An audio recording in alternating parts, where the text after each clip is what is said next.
Tuhan, bukalah bibirku, agar mulutku memberitakan kemuliaan-Mu.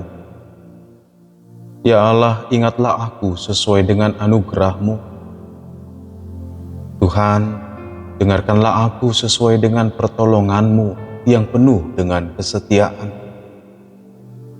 Kemuliaan bagi Bapa dan Anak dan Roh Kudus, seperti pada permulaan, sekarang dan dari kekal hingga kekal. Amin. Haleluya.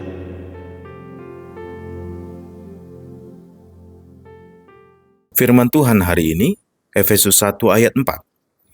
Sebab di dalam Dia Allah telah memilih kita sebelum dunia dijadikan, supaya kita kudus dan tak bercacat di hadapan-Nya.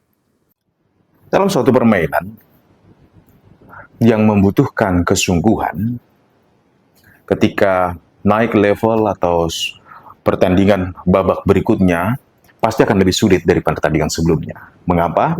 Karena yang sudah lolos seleksi pasti akan menghadapi yang lebih sulit. Dan semakin sulit, semakin sulit.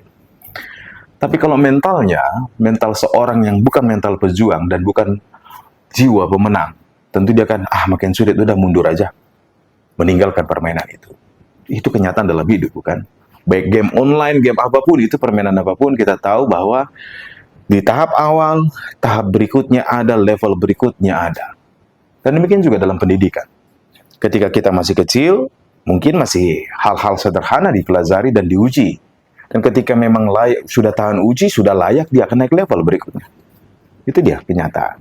Sehingga sebenarnya, kalau kita mimpi untuk tidak memiliki persoalan dalam hidup ini, atau tidak menghadapi kesulitan, jangan-jangan yang diperiksa bukan persoalan itu, tetapi masalah mental kita, pikiran kita. Karena kita butuh ternyata kesulitan. Kita butuh persoalan. Kita butuh yang harus dihadapi dan diselesaikan. Supaya memang benar kita naik kelas. Jemaat yang dikasihi Tuhan, itu kenyataan hidup. Dan itu sangat berguna untuk pertumbuhan dan kedewasaan. Demikian juga mungkin dalam hal rohani. Selagi baru percaya, mulai tumbuh iman, bukankah iman juga harus ditambahkan akal budi kepadanya? Supaya bukan iman yang membabi buta. Sehingga mulailah mengenali kebenaran dan hidup dalam kebenaran.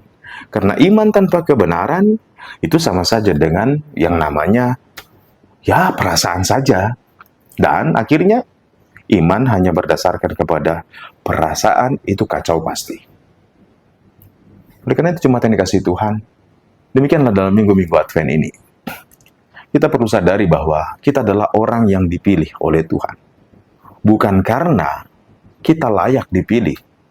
Mari kita ingat, cara Tuhan memilih dan mau memakai setiap orang atau umat yang untuk menyatakan kemuliaan Tuhan.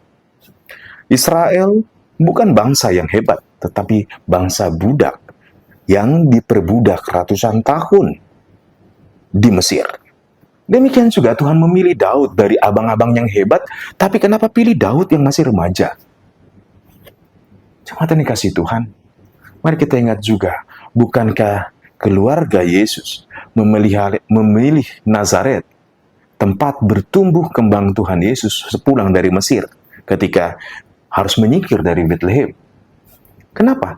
Kota itu kota kecil dan dianggap kota yang tidak menghasilkan apapun yang baik, yang dipandang rendah. Bethlehem pun, Efrata, bukan kota besar seperti Yerusalem, tapi dipilih menjadi tempat kelahiran Yesus, roti hidup itu, yang lahir dari rumah roti Bethlehem, melahirkan roti kehidupan, yaitu Yesus Kristus. Mari Bapak Ibu coba kasih Tuhan, kita sadari, Tuhan memilih kita bukan karena kita hebat, supaya jangan sampai jatuh dalam kesombongan. Aku orang terpilih, no.